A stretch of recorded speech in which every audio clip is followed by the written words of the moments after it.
morning, soul family. Guess what? It's 10:10. Song right now. Now it's time to build from the bottom of the pit. Don't hold back. Packing my bags and giving me the Academy a rain check. No more acting. I never want to let you down. All right. So after all, the city never sleeps at night. Time to begin. I get a little bit bigger, but I'll admit, I'm still the same as I ever was. Don't you understand? I'm never changing who I am. So basically, well, we don't want to never change who we are, but basically, we aren't really ever going to change who we are. We are fundamentally this person, right?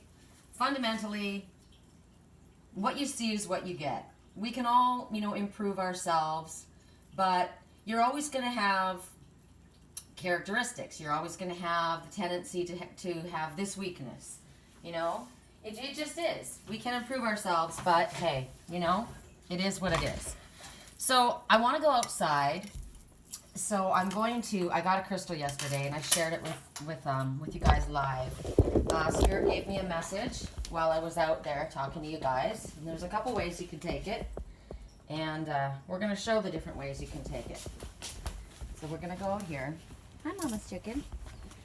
So the items that we're going to choose from. Oops, let me put you down here so you can actually enjoy. Hold on a second. I'm going to be in your way walking back and forth. So there we go. Okay. So,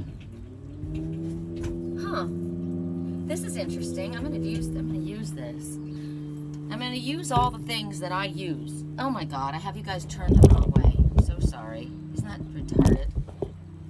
Good Lord. So you probably have been like staring at my stomach or some ridiculous thing because I had the camera turned the wrong way. So, what does that mean? Oh my gosh. When I was lighting my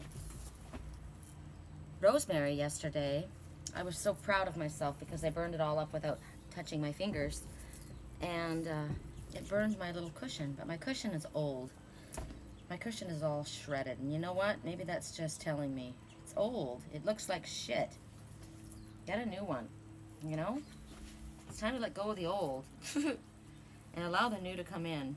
And you know what? We resist change because we're comfortable. Even when things are dysfunctional, we're comfortable. I was thinking about codependent relationships. The reason codependent relationships are so hard to break is because they're comfortable, even when they're dysfunctional. Like, you've got a relationship, right? There's somebody that you just love. You care about them. But they've got insecurities that you can't do anything about. It's their insecurity, right? It's like the guy that talking. I'll have to admit, I'm going to drop the act, right? But I got to tell you, I'm pretty much the same person, and I always pretty much will be the same person. So I hope that you accept me for who I am, right? But the thing is, it wasn't that you weren't accepting this person as they were. It's they weren't accepting themselves as they are. So, but then you get into this codependent relationship because you want to make it easier for them, which is basically enabling bad behavior, right? Because it's not helping them change, and you then become part of the problem. So, say you've got somebody that you love, right? This person's afraid of relationships. They're just afraid. For whatever reason, it's their issues that they have to work through. It's not your issue. It is something that they have to deal with. But it's really hard for them, and you want to make it easier for them. I keep going back to when my father and I, which is our father, right? He was going to be fixing up this heritage home. And it's funny because I saw this in a dream, and I'm sure that it's actually literal. I really am. But I also know that it's symbolic. So I'm going to take the symbolic message and share it. So here's my twin and I. right? Which is probably not my twin, and I don't know who I was with, but I was there, which meant he was there with someone. And there was this heritage home he was going to fix up with his father, which is our God. We'll do it that way. We'll do it like that, okay? And he says, do you want to help us? The June bug has been flying all around this morning. Do you want to help me fix it up, he says. And we say yes. 2 hummingbirds were flying together just a moment ago, which is interesting. You don't often see hummingbirds flying around together. They usually come up here alone.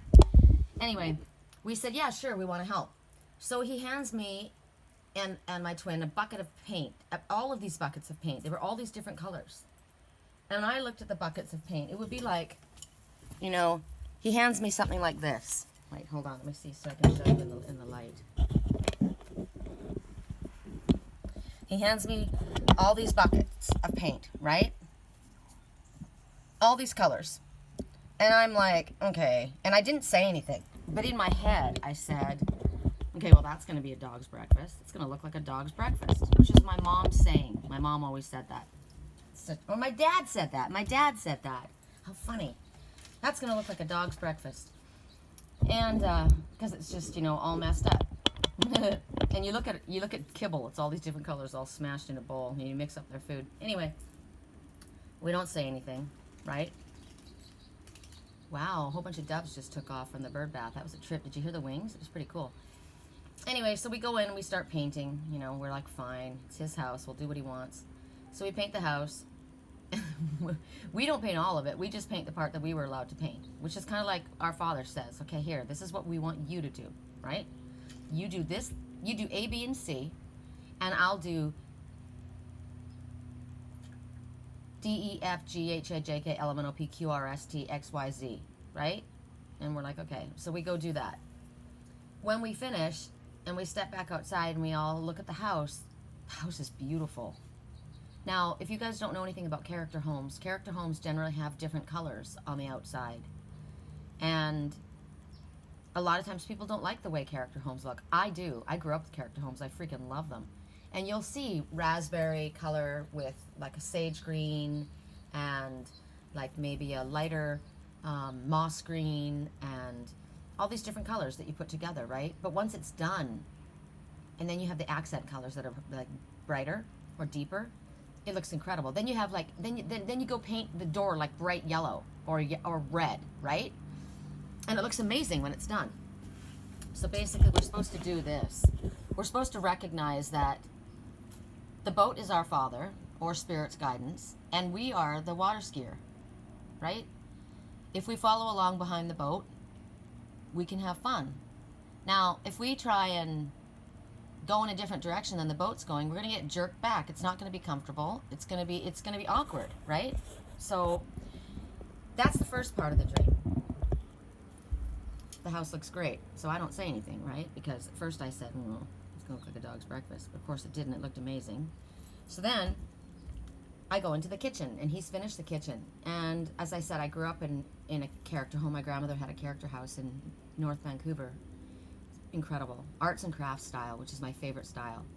And, God, I would love to live in an arts and crafts home again. It's my favorite. It really is my all-time favorite. If I had to make a tiny home, it would have to be arts and crafts style. So, he takes me into the kitchen, and he goes, what do you think?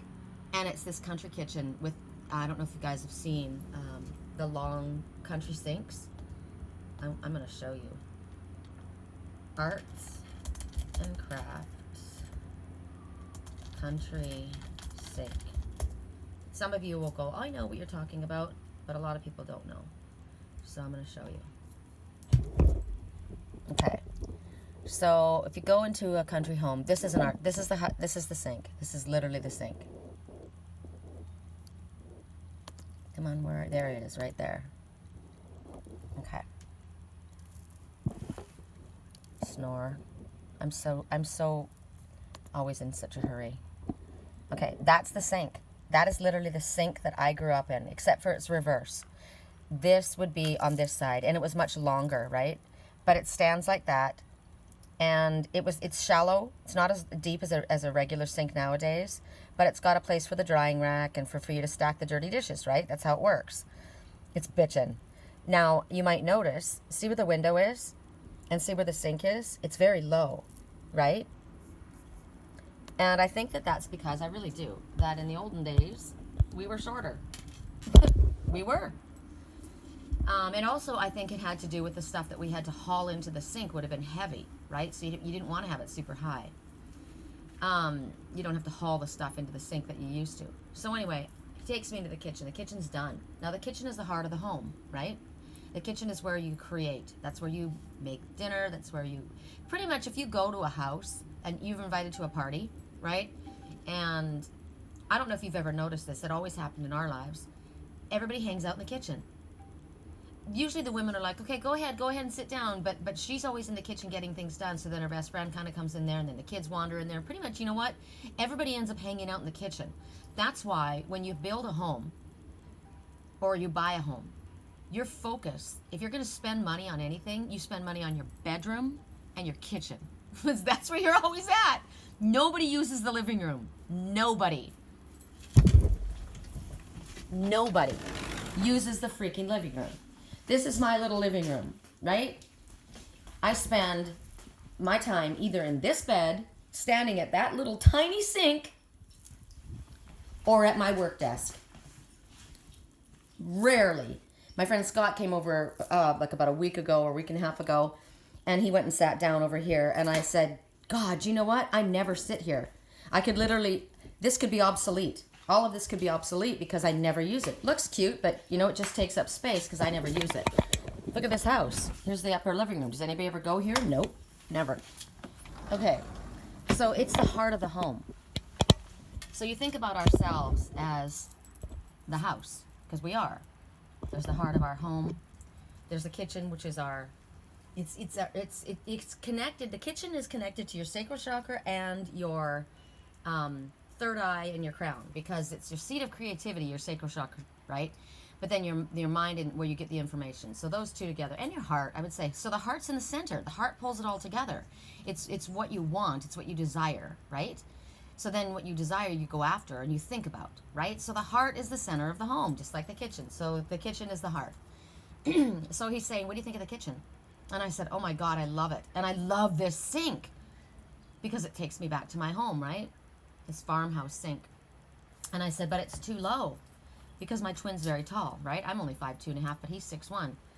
And he says, no, it's perfect. And I said, no, it's really too low. He's going to have to bend down. It's going to be awkward for him. And he goes, no, it's fine. And I'm arguing with him, right? I'm arguing because I know that, well, okay, it might be fine for you, but it's not fine for my twin because he's 6'1". You know, maybe it's comfortable for you, but it's not going to be comfortable for him. It's going to be awkward. So I'm standing at the kitchen sink arguing with my dad. I'm standing at the kitchen sink. So this is me arguing with the guidance that Spirit is giving us, that's going to help us with the heart of our home, with our heart, with what. And do you think our Father doesn't know what we desire? Do you think our Father doesn't know what is in our highest good? Of course he does, right? So I'm still arguing, and he starts to get annoyed with me. And I said, look, no, actually, you know what? I got annoyed with him.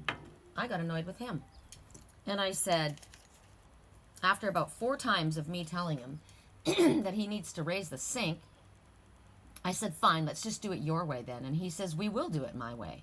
And he walks out of the kitchen. So then my twin walks into the kitchen, and he goes, hey. And I go, hey, what you been doing? He goes, I've been doing my work, right? Because that's what he is doing. While I'm doing my work here, learning and figuring out my shit, he is doing the same. That's why we're not together. That's how twin soul relationships work. We have to do our work separately, which sucks. That's why for all you people that are like, where's my twin soul? Pray that he's in spirit and that what you have is a soulmate, because twin soul relationships are very difficult.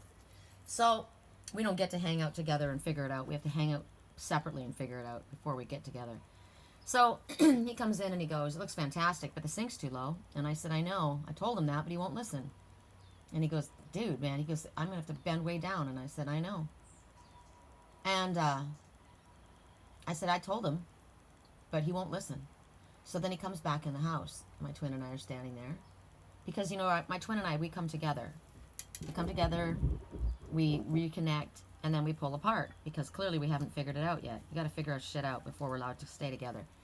So we come back together. That's when we're in the kitchen with our father.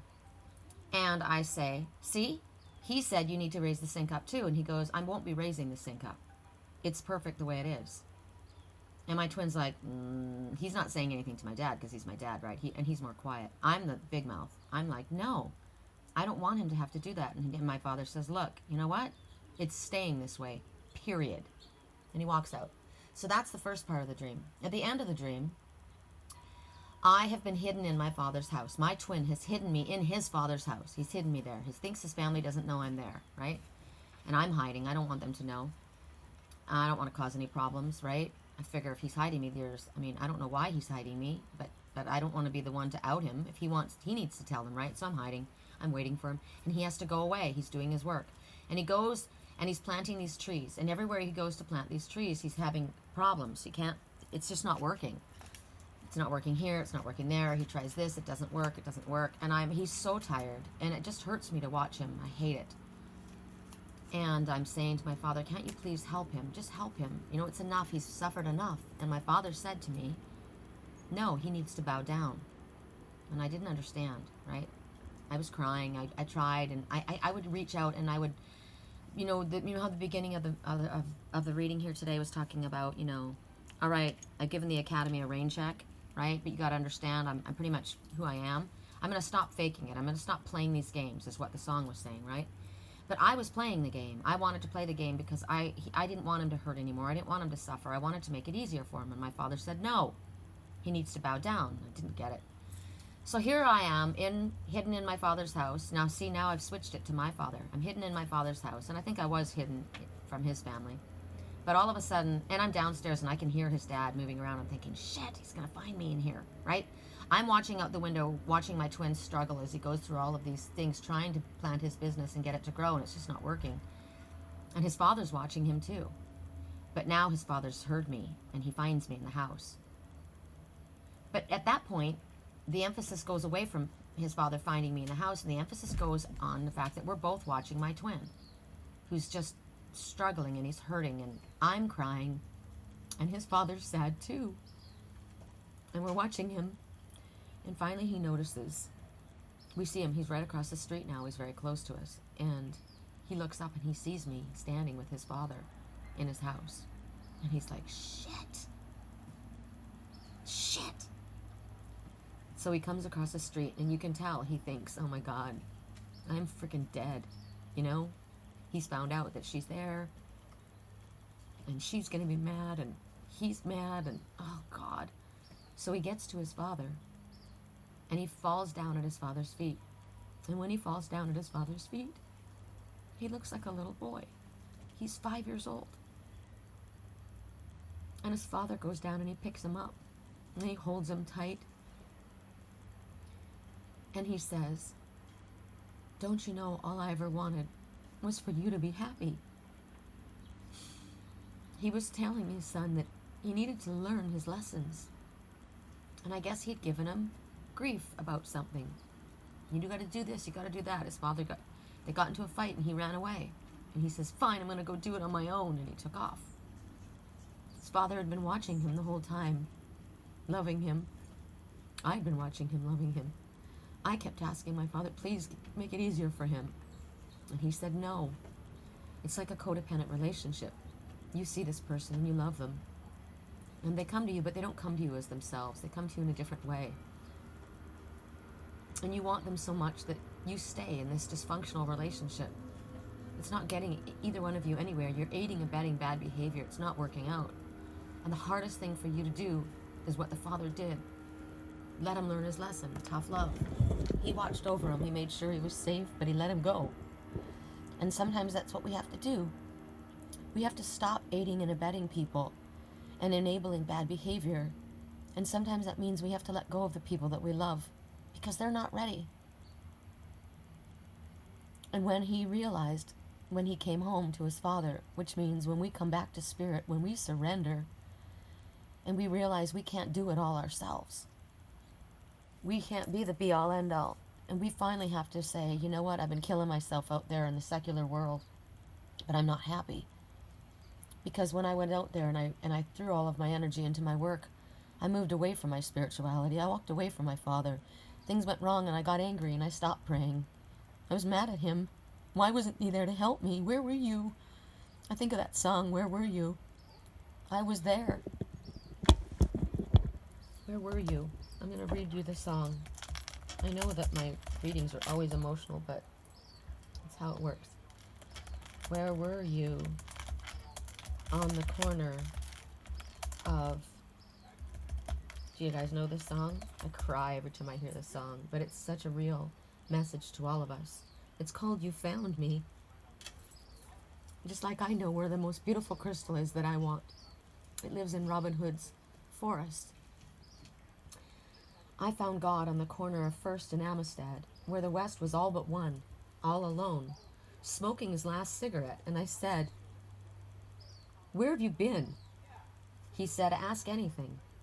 Where were you when everything was falling apart? All my days spent by the telephone that never rang, and all I needed was a call that never came from the corner of First and Amistad.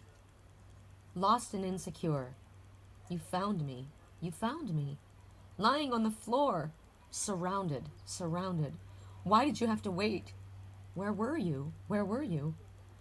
Just a little late. You found me. You found me.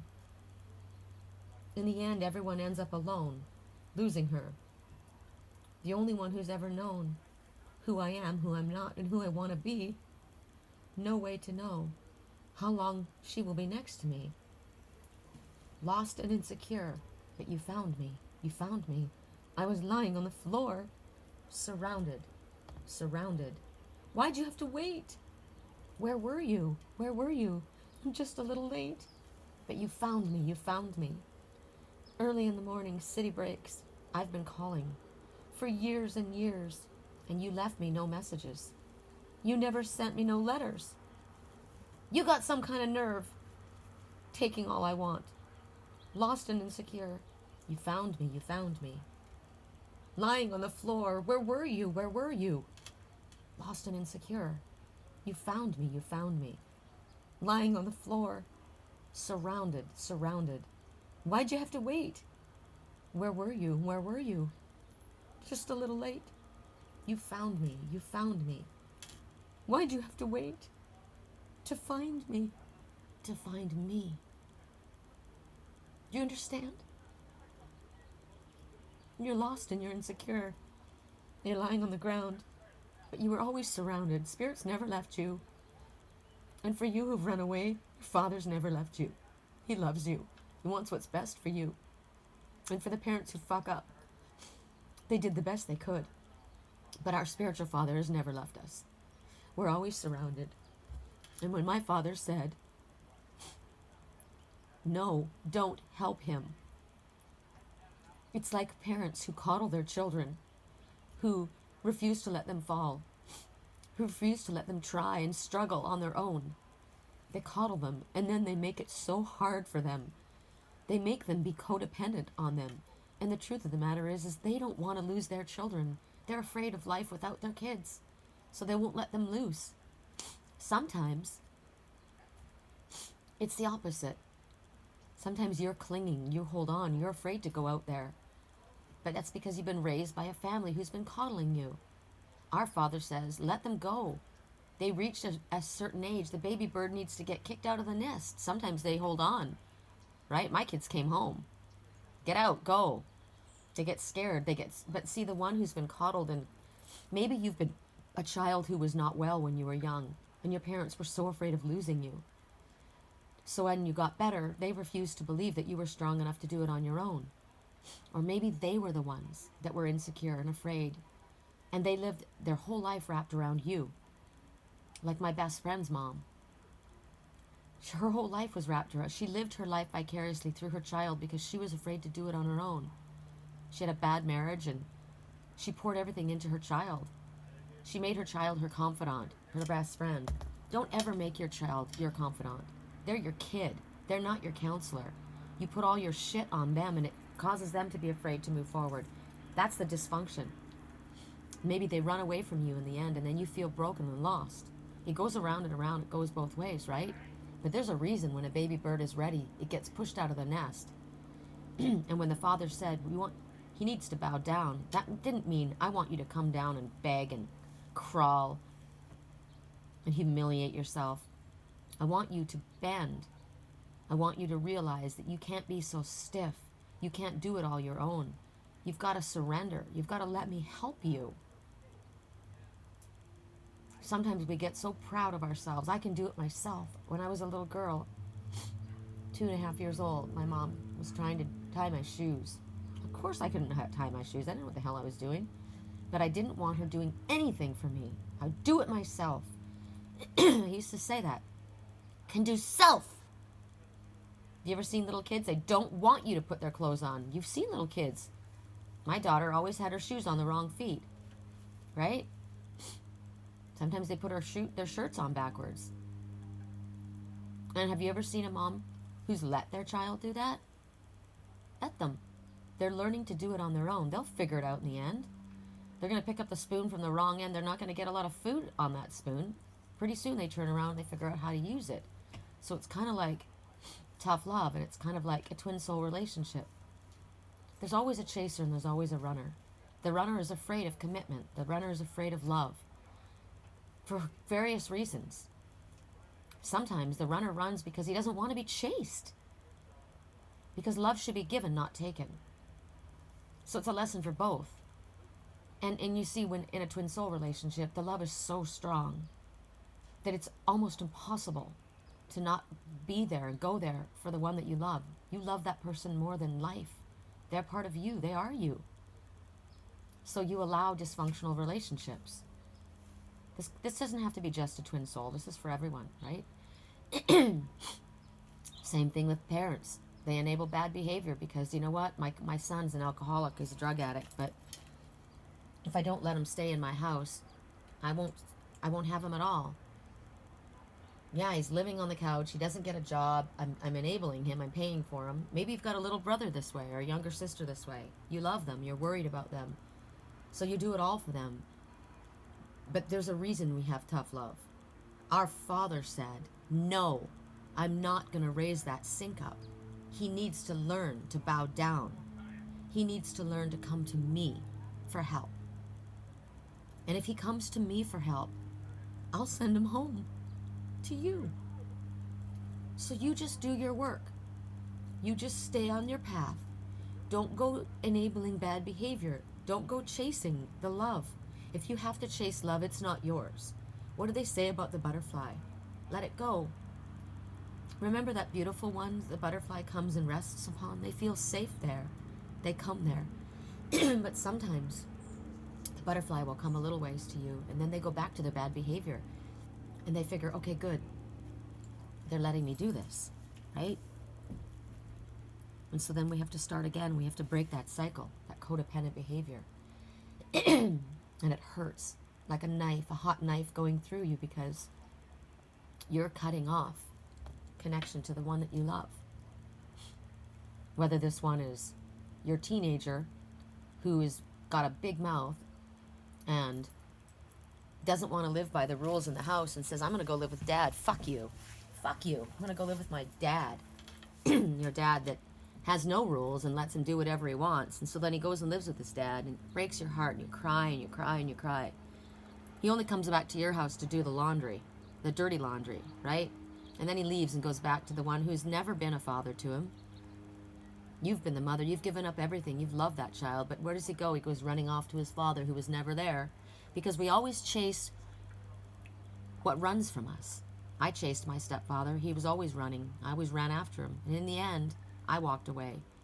Because if you don't love me enough to be there for me and deal with a fight and deal with arguments but still love me, you don't love me enough.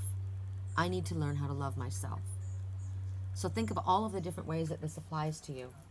Yesterday when we were out in the canoe, I found a lobster. But when I saw it, it was a child's toy. I carry the fish in my car. I have one of these. I found it at the lake. It's pink, and it's a fish, and I carry it with me all the time because my twin is a Pisces. But think about this. I'm also a Pisces because my twin is part of me, right? So I saw this lying in the water yesterday, and I said, oh my gosh, look, I think my twin is not feeling well.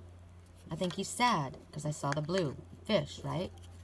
Never struck my mind that my twin could be calm and peaceful.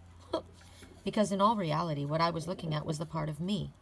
I saw this blue fish, and I'm sad because he's not here, right? So I go to pick it up, and I realize it's not a fish. It's a lobster. And then I realize, there's a different message happening here. Because in the story of my twin and I heard him say at one time, God, that bottom feeder, she took one bite of my life, and look what she did to me. Bottom feeder. And so this is a bottom feeder. Shrimp and remember I heard that Pam Leach person still has a hold of him. I heard that in my dream. I think of Pamela Anderson. She's beautiful. She's blonde. She's a bimbo.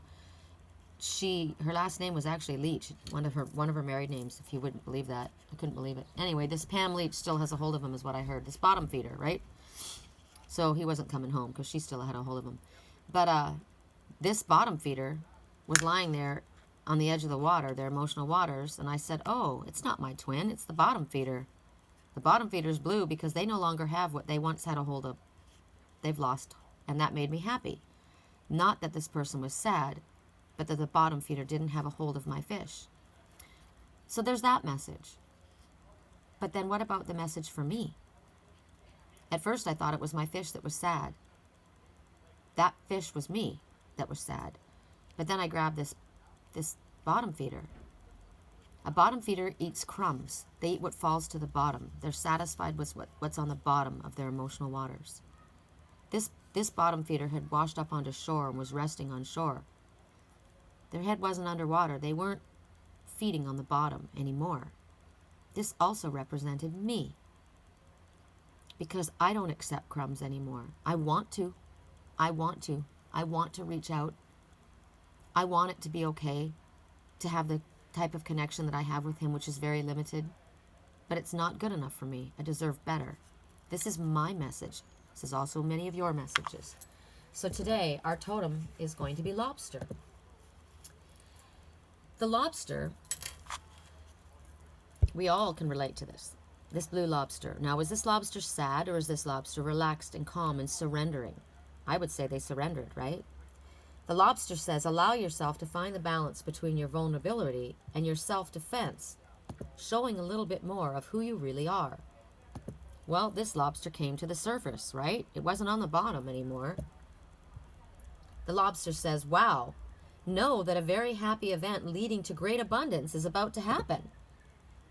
Maybe you've been freaking out because remember my twin was going everywhere trying to plant his plants and get his crap to grow, and it wasn't working. And remember in my dream he just wanted to buy some more plants, and I said, stop buying plants. You don't have to. Because why? The Father wants you to come home to him. Surrender where you're at and let him bring it to you. It's coming, right? Another message from Lobster. Allow yourself. They keep focusing on the word allow. Allow is kind of like surrender, right? It's like going with the flow. So the lobster says, make a wish and expect the very best. When you wish for something, like when the wishes go by and I go, oh my gosh, you guys, look, there's a wish, make a wish. A wish is almost like something you really actually, it's something that you want so bad, but you kind of don't believe it. It's a wish. It's like a miracle. You really want that. But Spirit says, make a wish and expect the best. It basically says, wish for it, do your things, follow your guidance, and then surrender. Let it go. Let us help you. You don't have to do it on your own. Look at right then. There comes a giant great blue heron flying low across his emotional waters. God, I love him. Following after the wings of the seagull, which is freedom. But the seagull also says, relax. Seagull says, don't go after life. Allow life to come to you, which is what the Father is telling you, right? Surrender. Let me help you. So the lobster's letting you know that it's time to come out of your shell. Allow yourself to be a little bit more vulnerable. Emotional experiences are key for our growth and our understanding. They are. Our tears and our challenges, they're our biggest lessons. Know that by dropping some of this armor, this plated armor that you've been trying to protect yourself with, maybe you've been a little snappy, right? Maybe you've been clinging on to destructive behaviors, clinging on to things that are not in your highest good. Embrace the changes that are on the way. Have faith that the universe is bringing a gift, because Spirit says, make a wish and expect the best. And even if you think that it's a painful outcome, know that in order to grow, you're going to have to shed this skin. Lobsters do. Shells do. Hermit crabs do. Come out of your shell, hermit, and go to the bigger one. The treasure you seek is in the cave you fear to enter. Lobster says you know where to lead and when to lead. You've got the strength of character and you stand up for your beliefs. You have the tendency to insulate yourself emotionally. And occasionally you've got trouble accepting love that is offered to you. Are you this little blue lobster? This bottom feeder, the one that was satisfied with the crumbs? You don't go after great love, so you're satisfied with the shit that people throw down to you from the dogs, the crumbs. Spirit says go after what you love. Come out of your shell. Don't be so afraid to cling on to a codependent relationship or codependent behavior. Maybe it's your own destructive patterns. You've got a trouble accepting the love being offered. You've got the ability to intensely focus on a project. Just like my twin. Everywhere he went, he was desperately trying to work, but it wasn't working because he wasn't involving his father. He was too proud to involve his father. He needs to partner up with his father. Yesterday, Spirit said, rethink your plan. You might need to take on a partner. Remember that? Is it your real dad or is it your spiritual dad? You love to keep things simple. You often are able to reduce very complex problems to simple facts. That's the way you resolve them. Keep it simple, stupid. That was the title of yesterday's reading. This crustacean, this little lobster, represents strength and persistence. This tells you, if you see this in your dreams, you're going to hold your ground and you're going to overcome the difficulties and the problems. It's also, alternatively, an omen of great abundance coming in to the future, your immediate future, like very shortly. And when you dream that you're eating this lobster, because this is the shadow, right? That means abundance. It's not only there, but you will regain your confidence. Every time I go outside, I get messages from Spirit. Every time. Spirit keeps saying when you're sad or when you're blue or get outside. Things aren't working. Get outside. Go into nature. Remember I was mad yesterday. My landlord said he'd take me out on the boat and he freaking took off without me. Loser, right? And I said, you know what? I don't need no stinking man. I'll do it myself. You know why Spirit had that happen? Because he didn't want me to go ride on somebody else's boat. He wanted me to go row my own freaking boat. He wanted me to pick up my own oars and move my own life forward. Do it yourself. Stop riding on the coattails of other people. Stop allowing people to aid and abet you. Stop leaning on other people. Do it your freaking self. I get out into I wasn't even in the water and I was having a blast. I saw all kinds of wonderful things. I got messages like crazy. I got huge messages when I got down to Dreaming with Dragonfly's Cove. I had so many messages. They've gone all night long. They've gone all day long. All day in my dreams. My dreams were daytime. Over and over and over. And I got the exercise that I needed. I needed to get out on my water. Remember that the neighbor said to me, God, I thought you'd moved. And I said, no, I'll get out on the water now that things have cooled down. Sometimes things are a little too hot for us to come out, right? Maybe we need to cool down our temper. Maybe there's people in our lives that things have gotten a little too hot. Maybe we've gotten ourselves into hot water. Maybe this lobster got himself into hot water and he had to wait till things cooled down a bit and he can climb out of his emotional waters. Maybe that's what's gone on, right? But Spirit says surrender.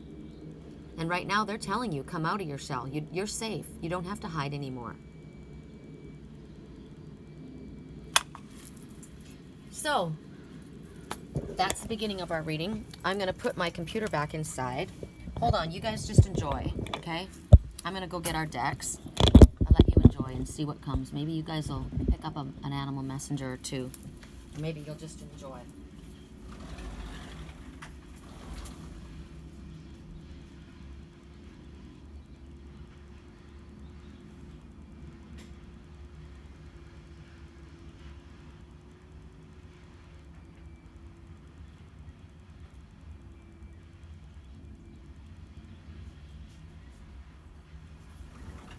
I'm back.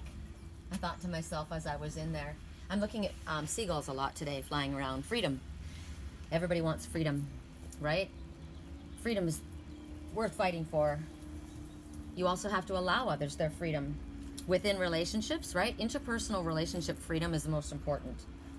You don't want to be in everybody else's pocket. You want to be independent. Spirit wants us all independent on our own. And two strong independent people make the best team, you know? And partners need to be independent of one another as well. That's why you team up with somebody who's strong and independent. Your team's going to go well, right? Okay. So today, you guys are going to love the reading. I already love it. The messages that you're going to choose from, you're going to choose from the lobster. Isn't he a cute little lobster? I'm going to put him in my car with my pink fish. So here's my twin. He's the blue lobster, and I'm the pink fish that's in the car. Or we're both. We're both. Because both of us had this issue, and both of us were the fish. We're both. Blue and pink together. Boy and girl, right? Okay, so you got, and then here's my incredible calcite. The most healing and most beautiful of stones. I had someone that I was speaking to that lived up in, remember my friend Fern? I don't think Fern's their name. I know Fern's not their name, but I was playing along with the game, right? And it makes me sad not to talk to them anymore, but I can't play the game anymore. So Fern, if you're watching, and you probably are, you need this crystal. I need this crystal. Everybody needs this crystal. See the rainbow? I see a face too. Do you know what this looks like to me? This looks like a shark. See the mouth right here? And the eye and the pointed nose? It also looks like a turtle. Turtle head, there's the shell. It also looks like, I heard gremlin in my head. That's interesting. Gremlin. Oh, you know why? Gizmo. What else do I see? I see a lot of animals when I'm looking at this. I see a snake. See the little eye, the mouth. Snake can be healing. Snake can be transformation. It's your choice, right? This is incredible. And when I said to you guys, a stone like this would cost like 30 bucks. No, a stone like this would be way more than $30. I don't know what I was thinking. I really see the snake here. I really do. And he's actually very sweet. Isn't it the most beautiful of colors? Look at the rose right here. There's love. Clearly, I'm choosing this one. I freaking love this. $14. It was $12.99. It came to $14 with tax. Jeez. So we've got the lobster that I love. We've got the green snake that I love. We've got my tea, the sun tea that I love. And we've got the hacky sack. I love them all. All of the messages I will get. So what do you guys want to choose from? You pick what you want to focus on. Today I'm going to focus on these two. Okay? All right, I'm going to put you guys down. And I'm not going to put you down. I thought about that yesterday. You know, it didn't matter who my friend Fern actually really is. I said yesterday, for me and my part, I choose peace. And I mean that. I want the best for everyone. And just because someone isn't supposed to be with you doesn't mean I don't want you to have what's the most important to you. I want you to be happy. I want you to find the love of your life. Right? The one that's meant to be with you. Just like I want the love of my life, the one that's meant to be with me. So I wish you peace. Right? Blessings on your journey. I hope you get everything that you ever wanted. But I hope you learn how to do your work. We all have to. I'm just lighting my incense because I already burned through the first part and it was damn good. All right. So we're starting. This is a long reading, but that's cool. You know, it is what it is. You're going to like this reading because of the decks I chose.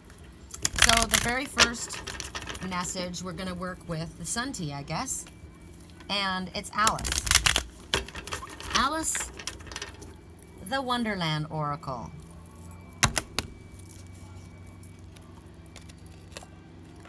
Use your time well. Make every moment count. I freaking love that. Look at that orange cat. Yep, I've seen this orange cat. This is a redhead. This is a redheaded roommate. I got this a long time ago. With green-blue eyes. So red can represent lots of things, right? Passion, sacral chakra, right? Creativity, jealousy, anger, an orphan kitty, I've always loved orange cats. They were actually always my favorite. I had never, I haven't had one for a really long time. I would love to have an orphan cat, an orange one. I just am a person who always takes rescues, right? So I get what I get.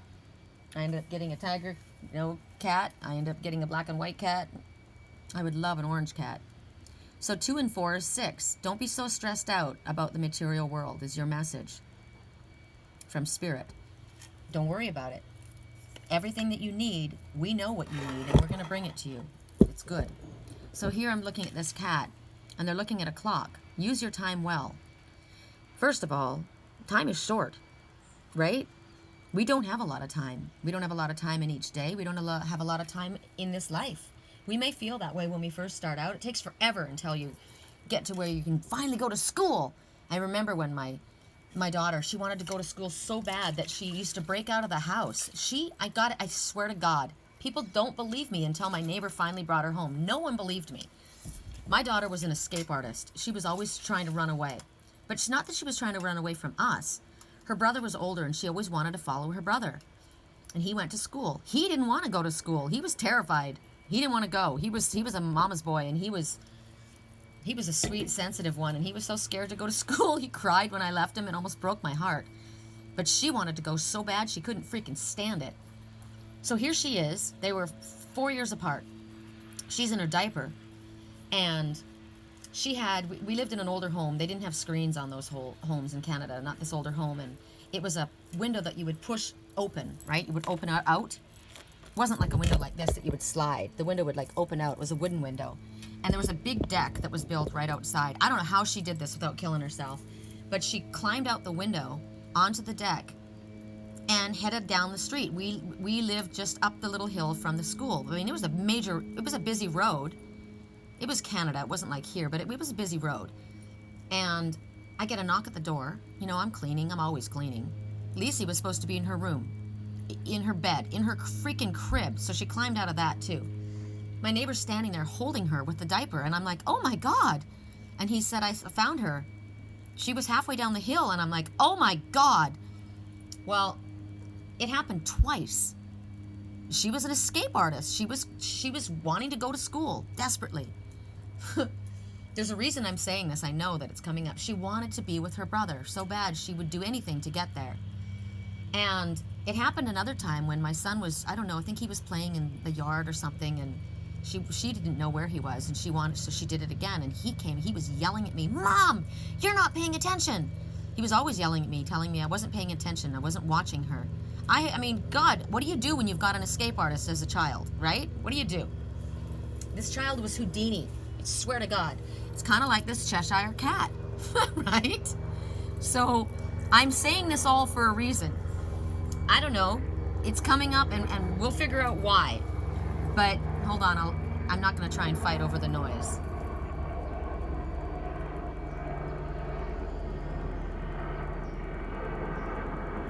So what's going on here right now is the Cheshire cat would always show up, right? And then he would disappear. He would have all of these little messages that he would give Alice. And at this time, I think you might do something better with your time than wasting it asking riddles that have no answers, is what Alice said to this cat. Why are you giving me all of these riddles? But the Cheshire cat, it's almost like your conscience or your higher self. I mean, it's like the Hayoka that's teaching you something through your own mistakes. I often think that, my twin, he's not the bottom, he's not the stupid one. It's me that's trying to figure things out. I always, I feel that he's my Hayoka. I really do. And he's like, when you figure it out, you'll figure it out through your own mistakes. And once you are to the point where you figured it out, I'll come back. Kind of like this Cheshire cat, right? And maybe on a higher level, that's what he's doing. Maybe he's doing it on a conscious level, and I'm going to want to smack him when I get him. But right now, there's riddles. And it feels that way with my dreams. It feels that way with the messages that Spirit brings to us sometimes. It's like, God, and I've said that to Spirit before. Why do you have to bring it to me in riddles? Why can't you just freaking spit it out? Some things you can give me just straight. Like, when will my twin come home? When he comes home, he wears crystals in his hand. He has crystals in his hands. Okay, he did, straight up. But then I thought about it later, and I thought, that's not what I asked you. I asked you, when is he coming home? Well, Spirit was saying, this is not the part that we're at yet. You just need to know that that's who we're talking about. Yes, that's confirmation. Right now, you need to know that that's who he is. But it's not time yet. We're not telling you when he's coming home. We're just telling you, yeah, you're right, that's him. And I thought about that later. Riddles. Everything's riddles, right? But riddles is like the Heyoka. They trick you into using your own mistakes or challenge you into trying to figure things out. And the thing is, it's my own fault. Because I've said since I was a kid, I love mysteries. I've always loved mysteries. I love to solve mysteries. I'm a freaking private detective. It keeps me busy. And my twin knows that. And I want to smack him. Keep her busy. You know, I feel like they're all babysitters, these people. He's busy doing his work right now, and you got to keep her busy. Keep her busy. She's got a busy mind. She needs to keep busy. So give her something to chase. It's like throwing a dog a bone. Have you guys ever seen that video? There's a Jack Russell Terrier, and the owner has to go to work. And the Jack Russell Terrier's got all this energy, and they don't, you know, the owner can't stay home with him the whole time. He's got to do his job. So he gets this machine, and it's a tennis ball machine, and the machine loads itself and throws the ball, and the dog goes and chases the ball. Well, there's one thing, I guess it stopped working, so the dog started loading it himself, kept himself busy. Remember yesterday? You keep yourself busy by juggling. You think you've got a lot of forward movement. You keep things going, but really you're just prolonging your what's supposed to happen, right? I don't know if you guys are following this. I'm sure you are. You guys aren't stupid. You wouldn't be on this page if you were stupid. When we look at the lessons, remember I said when I would be at the Kingdom Hall as a child growing up, I would sit at the Kingdom Hall with my mom and dad and brother and sister, and I'd sit next to my mom, and the brother on the platform was giving us a talk, right? It's like your sermon. Look who's here, you guys. Remember the orange Cheshire cat, the Heyoka? Well, there he is. He's right there on top of the... He comes closer every time. He's right. He's my Heyoka, dragonfly. He's right on the top. I don't know if you guys can see him. You probably can't, but I'm starting to get all my messages. I would sit there, and my mom would lean over to me, and she would say, Karen Jessen needs to learn this. And I would say to him, and that was her best frenemy, right? Her frenemy. Her friend who is literally after my dad. She needs to learn this. And I would be like, she was the redheaded neighbor who was after, you know, I'm thinking about this. The one who's after the one that I love, right? God, all these messages, how they come. She needs to learn this lesson. And I would think, no, we need to learn this lesson. We all need to learn this lesson. But see, that's how the Heyoka tricks us. We need to learn this lesson, all of us. And Spirit teaches us that by our own mistakes. You know, you're going to try and trip me up, but in the end, you're going to end up learning something. That's how they teach us.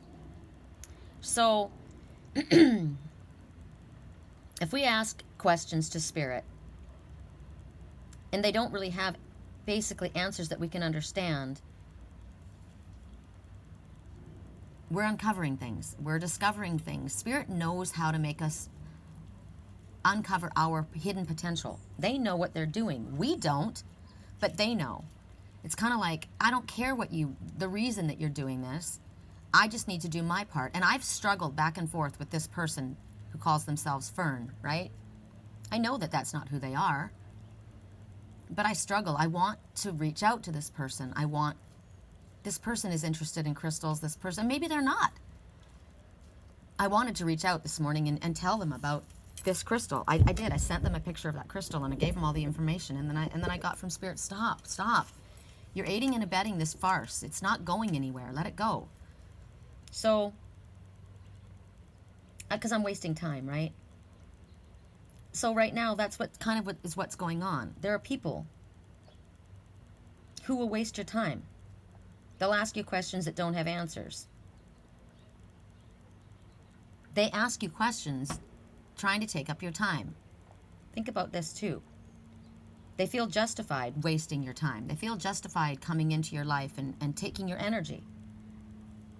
But they don't serve any purpose. And you get frustrated and annoyed. Why are they trying to confuse me? So basically, Spirit's saying, even though you want to continue to reach out, it's time to keep yourself safe. Keep a distance around this trickster, right? And know that you need to withdraw. And you need to leave things alone. Spirit will show us. We are the ones that are continuing this problem. We are the ones who are enabling this bad behavior over and over. You keep wanting to be the good person, right? You keep wanting to reach out, but you've got to learn your lesson. What is your lesson? Your lesson is, you know what, this isn't going anywhere. You know you're talking to someone who's pretending to be somebody other than who they are, so that's not honest. That's not authentic. So stop it. But they need this. Fine, but you're not going to help them find their own. What you're going to do is you're aiding and abetting this bad behavior, right? So you need to learn your lesson. So understand that there are people that will question you. Well, they'll ask you. They'll keep things going. What they're doing is they're wasting your precious time. You don't have time for this bullshit. This was my answer this morning. I struggled with it. I've been struggling with it for months. They feel that they're so important that they can take up your time for no reason. So don't let them waste your time. The Heyoka will teach you by your own mistakes. That was my mistake, right? It's the classic symptom of a narcissist and an empath. They know your empathic nature. They're catfishers. They're fucking bottom feeders. They want your energy. Let it go. Somebody's wasting your time. They're asking questions, and they don't give a shit what you tell them. They don't care about that. See, I'm thinking this person needs that crystal. No, Sherry, you need that crystal. If that person needs that crystal, they have to go look for it. You can't go give it to them, right? You're not listening to the advice that Spirit's giving you. They're taking up your time because it makes them feel important. It makes them feel cared about. It makes them feel listened to. So put your boundaries up. This was the question. I woke up this morning. My heart was hurting for this person. My heart was hurting for this person. I wanted to help this person, but I was hurting myself. Now, in reverse, you could have the opposite, where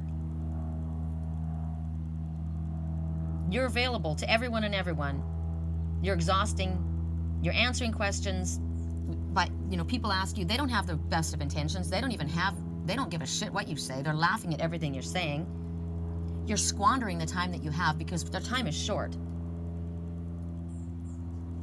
They don't have appreciation for your time, so you don't either. You feel helpless. You feel like their victim, but you're throwing yourself at their mercy.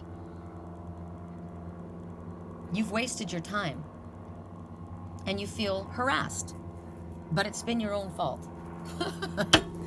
Oh, God. Correct for neutrality on all levels. Next message. Thank you for my loudest answer, right? And I kept saying for myself, yeah, but for me and my part, I choose peace. But look what I was doing. And look what you're doing. Tying yourself up in knots. You're wrapped up. You're tied up in that situation, and there's nobody doing it. You're doing it yourself.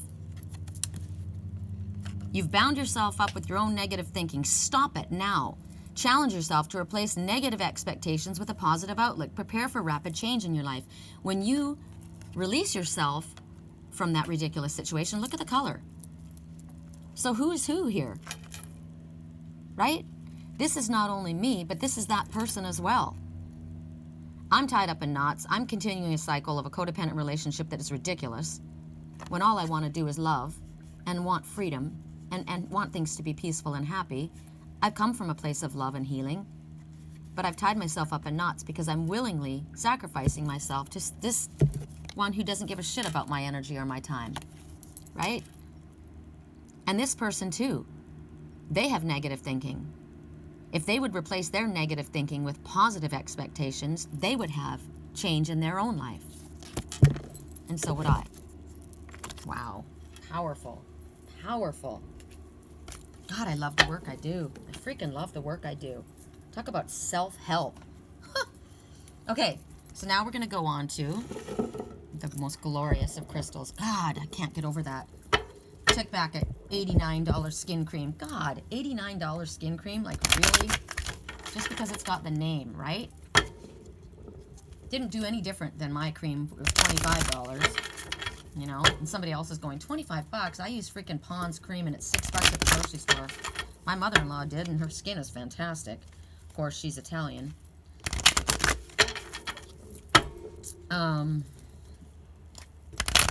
At 1 hour, longest reading on the history of the planet, we go to, whoa, no kidding. No shit, Sherlock. Here we go. Voodoo and Blue. This one, this is Spirit coming forward. In case you didn't get it by the first message, this is Spirit telling you, that person, you need to tell them to back off and give you some space. You're not liking them. Spirit's not liking what they're doing, and they're not liking the fact that you're allowing it to happen. So if you don't have the courage to do it, we will do it for you, which is what they just did in this reading, right? You all know who this is applying to in your life, or the situation. It doesn't have to be a person. It could be a job. It could be a company.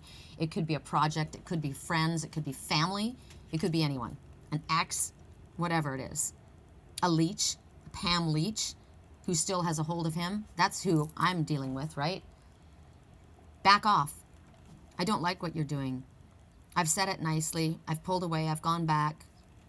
There is no interest there. There is no good energy here. So Spirit says, at first, you can say it politely. You can let them know. And if they don't understand, then you got to get a little firm. Like right now, I've got 1, 2, 3 different people that are coming to me as others. And I think they're all the same person, right? And I don't like it. So stop communicating.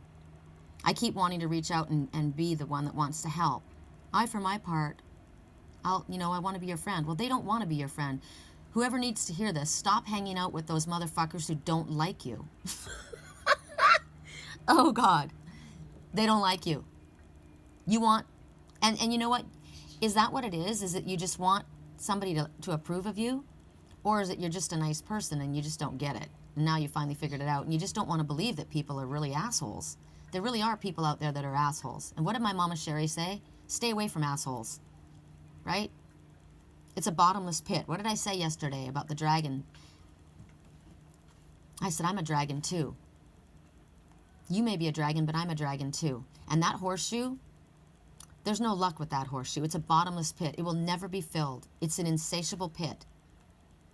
Stay away from that. Stop playing the game. That's what Spirit's telling you. Your message, friendship. What you want is real friendship, right? This can be a man, this can be a woman. This can be, as it's shown right here. Here's the red-headed roommate, right? The one who's pretending to be Fern. There's the sun setting on that friendship right now. The value of a true friend is priceless. Whether you begin there or wind up there, friendship is the foundation of any enduring relationship. But what's required of you? Not that kind of bullshit, right? A friendship is equal, reciprocal. They're there for you when the time is down. They're excited for you when things go well. They don't lie. They don't manipulate.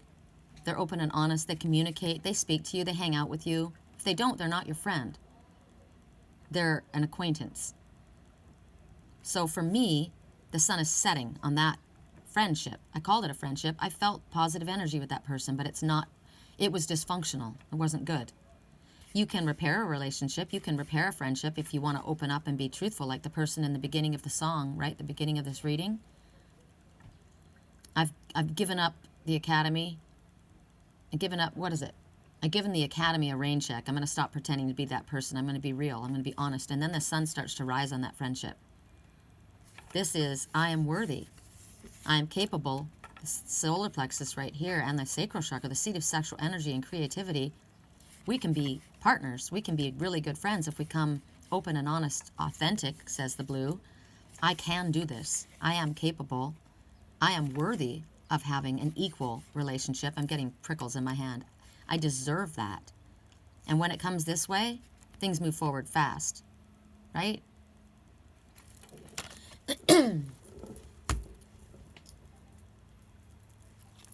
Interesting how I put that Voodoo and Blue.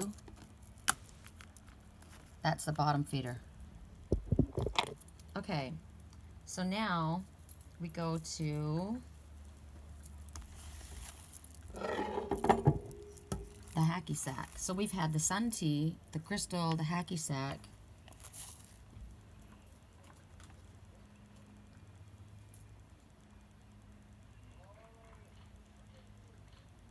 Yeah, hacky sack now. Okay, I'm just looking at, I'm like, do we have any more?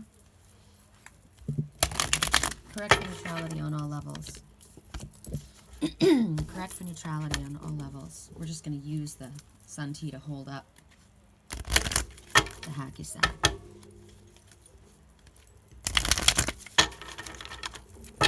Correct for neutrality on all levels.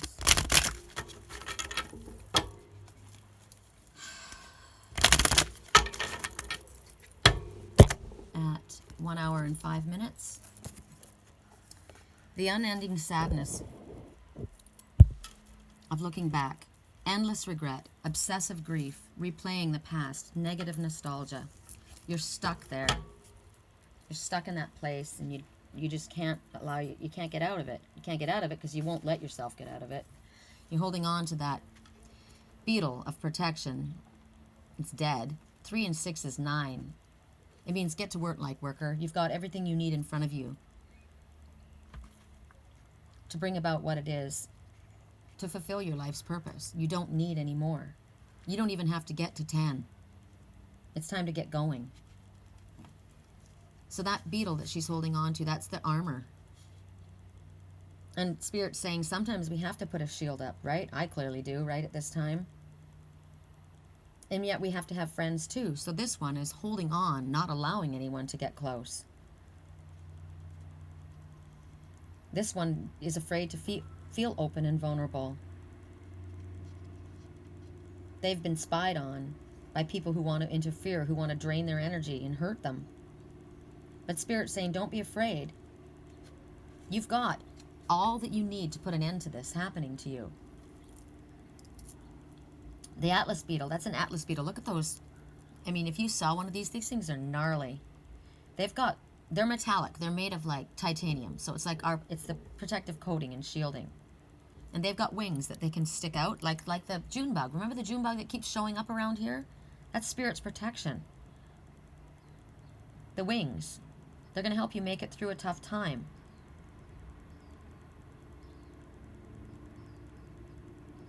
This is divine intervention. And it's psychic protection that's coming to you. Because you've been feeling this raw, sensitive, open, exposed, vulnerable energy. Your nerves have been exposed because you've allowed people to drain your energy. You've allowed people in. Hear that crow? The crow is mobbing the red hawk. You've allowed them too close. You've wanted to see the good in what was not good. You've wanted to befriend who didn't want to befriend you. You've had arrows of criticism and maliciousness coming at you. But now Spirit says you're going to have protection and it's going to bounce off of you. And right now they're telling you it's time for you to set the boundaries. And you put up the armor. It's time for walk away from distractions. Remember yesterday, you're keeping things moving. But by keeping things moving, you're just distracting yourself from the reality of love coming in to your life. You're allowing this to continue. It's just distracting you. It's keeping you busy. You feel like you're moving forward, but you're not. You're staying stuck. You're kind of like you're in a 4x off-roading, and you got stuck in a mud puddle and you're spinning. That's where you're at. You're spinning right now. You're not getting anywhere but making a mess. I saw that last night, actually this morning too. Liger, I watched him. He's got his bowl of food, and can he just sit there and eat with his food? No, he's got to take a mouthful of that food and then drop it all over the floor. I go, well, you're making a mess, and I'm constantly having to clean it up. And Spirit says, stop doing that. Let them bow down. Stop doing that. Stop cleaning up their mess. Stop enabling bad behavior. Stop this codependent relationship from going on. You are a part of it. If you don't like it, you're exhausted. You're going to get to the place, the Heyoka's going to show you, you're going to get to the place where you realize you're the one that's making life so difficult for yourself. You don't have to. Just let it go. Keep yourself busy doing something positive. Keep your boundaries up. Say no to the bullshit. Walk away from the energy distractions, right? The drainers, the ones that are the bloodsuckers that come up, the vampires. Support your own self. Do what you need for your own self. because this is a window of opportunity. There's something in front of you, something you were afraid to do. And it's in front of you, and you are shielded. You will not be hurt at this time, Spirit said. You will not. We are helping you. But you've got to let go. And then you got to learn. And then you're going to get stronger, and you're going to get healthier, and you're going to be creating a better, more safe, healthy environment for you and for the people in your life. That's what happens when we trust in Spirit. It's taken me a long time to figure it out, but that's how the Hackey teaches me, right? My twin told me, it's the ancient ones, they're coming to you, listen to them. I haven't been listening. I thought I was listening, but I thought I knew better. My father said, let go, and I said, I just want to be nice. I just want to be nice. He's saying, if you would just listen to me, it's not a dog's breakfast. It's going to look beautiful in the end if you just trust me. Just do what I ask you to do. Remember the boat? And the skier behind the boat? Just do what I ask you to do, and just do A, B, C, and D. I'll do all of the rest. You just need to trust me. You need to surrender. You need to make a wish, ask for it, let it go, and then just follow what I ask you. Oh my God. Friendship. I'll bring you the friends that you deserve. I'll bring you the ones that when you are a friend, they are a friend. But you have to accept and you have to understand who's a frenemy and who's a friend. Right? This one is not my friend. This one talks shit behind my back. This one pretends to like what I do, but they don't. They don't support me. They never have. They're trying to figure out ways to trip me up. They're using me. They're using me. They're trying to distract me. They're trying to make fun of you. They're laughing at you behind your back. And that right now you can actually see it. You know that. But there's something. It's like, I want their attention. I want something about them. Because you wanted to believe they were someone else other than who they are. I did. I wanted to believe that that person that was talking to me was somebody that I actually care about. I wanted to believe that. But what did my twins say to me? Everybody thinks my best friend is me. It's not. Remember yesterday when I was out in the boat? Facebook said, as I was online, I guess they took a picture of my face and they said, do you want to tag Diane? Diane's my best friend in Wisconsin. I don't even live in the same place as Diane. She lives in a completely different state than me, right? My twin lives in a different state than this person. Do you want us to tag Diane? No, I don't want you to tag Diane. It's me. Well, that, my twin was saying, that's not me. You want it to be me, but it's not. So, who do you want to be friends with? First, you need to be friends with yourself. You want truthful, authentic friends. The ones who are in your face. You don't know people on the internet. You don't know who they are. They can be anyone. If they're your friend, you'll see them. You'll meet them face to face. If they're your friend, they'll make an effort to be in your life. Stop looking back. Stop trying to be stuck in the sadness of what was. It's not there. It's about moving forward. Letting go of dysfunction. So our last message is going to be, I don't know, who did we do? We did, who did we even choose? We had the green crystal, we had the sun tea, we had the hacky sack, and we had the lobster. So I guess it's the sun tea. You've been waiting until the very end. The sun. The sun is the one you want. That's the divine masculine, not the father. Not the brother. You want the son. Okay. Here we go. Correct for neutrality on all levels. This is the Magdalene Oracle. Tony Carmine Salerno. Save the best for last is what I just heard. Correct for neutrality on all levels.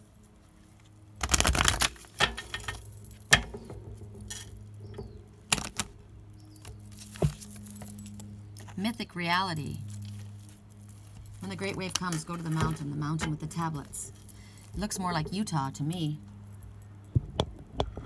Look at the rainbow. The rainbow after the storm. The path that leads to that mountain. The mountain is the Father. The mountain is Spirit. The mountain is self. The mountain is your challenges. After a difficult time, a challenge, you reach the castle at the top.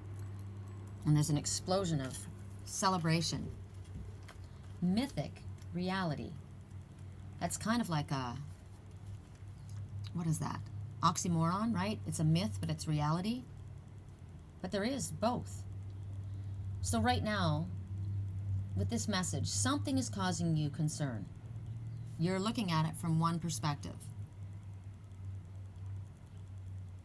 So Spirit wants us to keep our heart and mind open and see that there's a positive to every negative. And if you let go, which is interesting because Spirit always says, let's allow, surrender, right? Things could turn in your favor. You have a certain way of looking at things. You see things in a certain manner. You've got a preconceived idea of the way things are, or the way things you think the way things should be, which makes us rigid. It makes us stay in a box, right? And Spirit says, don't put Spirit in a box. It also says, we also are often told, think outside of the box, because the blue heron, the crane people, the snowy egrets, they look outside the box. They dance to their own drum. They're eccentric. They're different. They see an opportunity where others don't, and they're able to make something out of it. They don't care about keeping up with the Joneses. They don't care what other people think, right? They look outside the box. But that means that you have to keep your mind and heart expansive, open, vulnerable, but not vulnerable to the vampires. Open and exposed and vulnerable to love and to Spirit. Be teachable, malleable. Don't be so rigid and proud that you can't be taught. Remember the Father? I can do it myself. Runs away, tries to do it, can't do it. Needs to come back to the Father, needs Spirit to help them. Finally falls at the Father's feet, exhausted.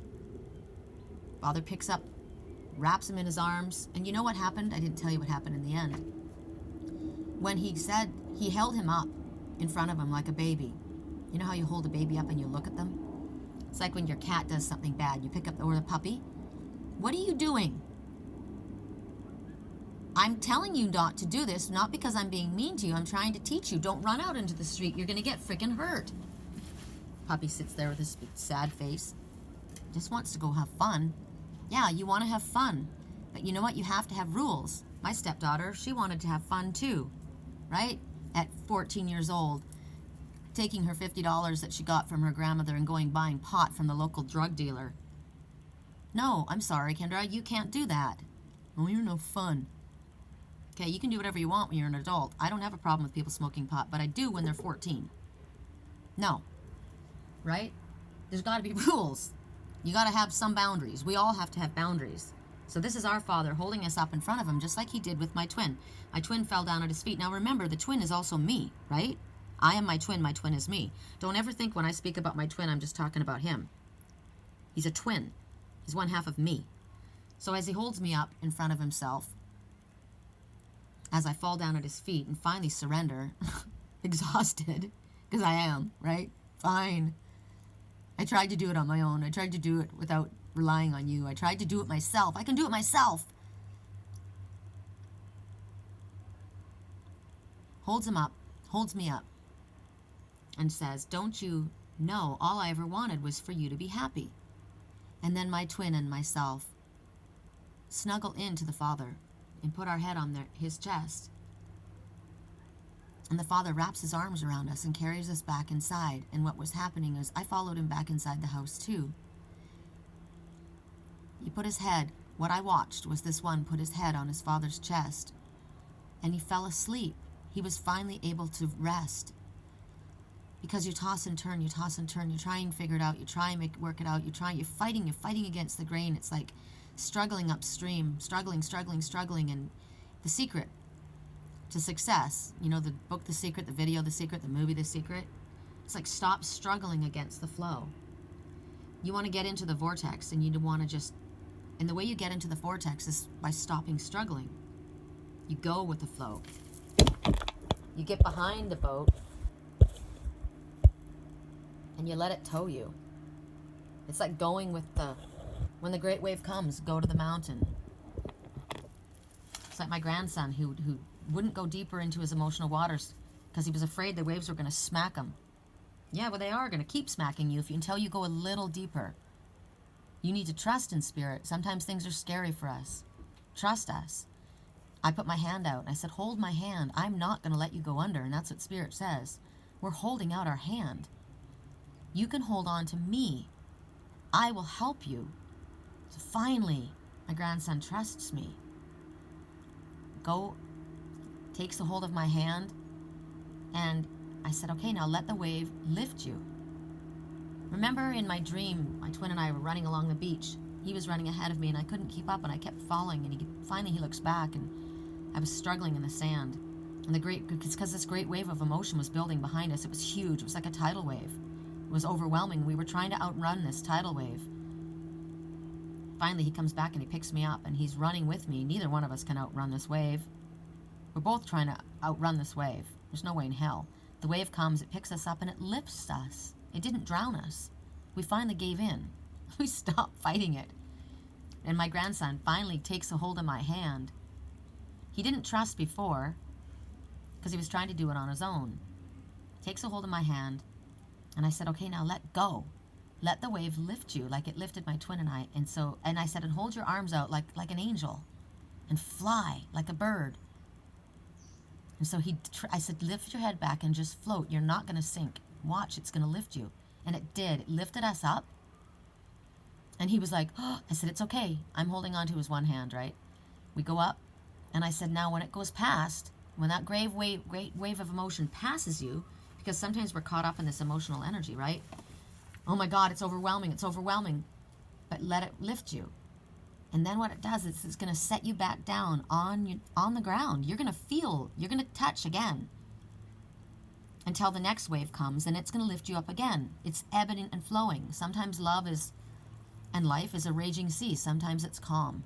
But we're supposed to learn how to go with the ebbs and flows. Remember the money situation, about the fear about money, not having money? My dad said to my mom, don't worry about it. It's coming. It comes and it goes. It comes and it goes. Relax. So for everything in our life, Spirit says relax. We're looking at something and we're only seeing one part of the situation. If we would let go of the rigid way of we're looking at things, we'd see that what we see right in front of us is only part of the picture. And what we see that might look real to us is not necessarily what's going on, which is what I've clearly figured out, right? A lot of times our events in our life are unclear because we assume things falsely. We're afraid to let go. We're afraid to, if we don't hold on to that, if that's not that, then I have nothing. It's misconceptions. Spirit says, don't worry about it. There's no reason for you to worry at this time. We just want you to allow things to naturally unfold. Things are going on. There's things beyond your control right now. There's things that you can't see. There's things in the moon, secrets, things that you can't understand, things that can't be explained right now. There's riddles that right now there is no explanation for. Don't let the energy suckers keep you busy, sucking your energy up. It's just confusing you, and you're not getting what you want anyway. Stressing you out. You're juggling all of that bullshit because you think you're moving forward, but it really has nothing to do with what you want. So if you would relax, pretty soon you'll realize that there you are. That's you now, moving quick, fast across your emotional waters. That's going to be the result if you can let go, if you can trust Spirit and surrender to the myths of going on and see the reality of what's actually happening. Right now, if you allow things to unfold, you may not be able to change what's going on around outside. And a lot of times the things that are going on that affect you in your life, you can't change it, but you can change the way you look at it. You can change the way you react to it. Spirit says, and this is so awesome, you guys, because every one of these messages are a lesson to me. First, I don't sit here and say this is for whoever chose the sun's tea, whoever chose the hacky sack, whoever chose the lobster, whoever chose the crystal. These are all for me.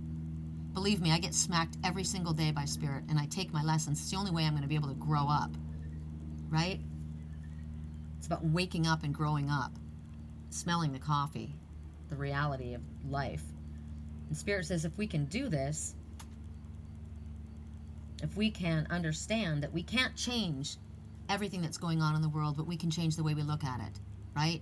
I can focus on the negative, and I can look at all the posts on my page about people that are torturing animals and doing this and doing that, and I see things in my dream and I would cry and get upset thinking, oh my God, this is happening to my twin and I can't stop it. No, you can't stop it. You don't even know if it's real. It could just be thoughts that are going on in his head. It could be somebody that you're connecting with in your, that you work with on a daily basis. You finally realize that, you dream for everyone. You dream with whoever you give your energy to. So get your boundaries clear. Don't let everybody come in, and realize that we have the ability to choose how we act. We don't want to be the reaction. We want to be the action, right? And if we step into our role as the Red Hawk, as the messenger, as the eagle keeps coming. What does eagle say? It means spirit. What does spirit do? What does eagle do? It doesn't hide in the storm. It uses that power of the storm to rise higher above the situation, so it can look down at the situation and see it for what it really is. Damn. I gotta tell you, it is embarrassing, but it's all about lessons. It's all about lessons. And we're never going to be finished learning our lessons until we're ready to go back to spirit. So don't be embarrassed, right? I'm not really embarrassed. I do sit here and think to myself, oh my God, you waste so much time, Sherry, and energy, when you should just be spending time being happy, out on your canoe having fun, right? Here we go. Belief. There you are, chewing your fingernails. You're stressing out over something that isn't even real. You're worrying about what you have to fix and how you can handle it and what your part in it is. And Spirit says it isn't. Your part's just to have fun. Your part's just to do your work, have fun, enjoy life. It's short. Enjoy the time where you're here. Have people in your life that are actually really people. People ask you to go do fun stuff. Go do it. What's yours won't go past you. And if it does go past you, it wasn't yours and it's not in your highest good. So you're sitting here chewing on your fingernails. And the question is, it is a question. It's belief. What you're thinking right now, does it make you feel good or does it make you feel bad? Reach for the better feeling thought. That's what the spirit of the secret is. Reach for the better feeling thought. And you know what? Maybe that person is out to get you. Maybe that person doesn't like you. Maybe that person isn't even a frenemy. Maybe that person is just a straight up enemy. Don't spend your time thinking about them. And anytime you give them your energy, you are. So don't think about it anymore. Just let it go. Whatever. It is what it is, right? Remember what you said, Sherry? For me and my part, I choose peace. So stop stressing about it. Reach for the better feeling thought. Stop biting your nails over it. Does this belief limit me or empower me? If I believe that that person is this person, am I getting anywhere? No. You're crashing and burning. So if you're ready for a change, you must update and embrace only those beliefs that support your true heart's desire. So when it boils down to it, in all reality, what's truthful? What is authentic? What is reality? My twin said to me, if it unfolds in front of you, it's prophetic. Otherwise, it's symbolic. If you can't see it for yourself, don't believe it. Now, I don't see spirit. I don't see God's active force, and I don't see the wind, but I do know that it's there. I can see evidence of it. You need to see evidence of what's authentic and what's truthful. And you need to go down into your heart and ask yourself, would the person that you know, that you love, behave this way? If this person is a reflection of you, would they? No. What does your heart honestly tell you? And sometimes we don't want to reach for the truth because it's hurtful. I was holding on to that because I really just want to have that connection. I want to have that interaction. Well, that's not who it is. You're not interacting with who you think you are. Let it go. Remember I heard in my head the other day, I'm not who you think I am. Do you hear me?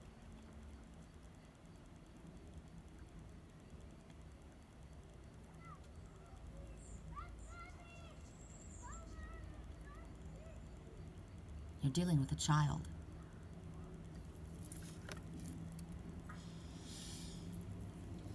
Have a good day, guys.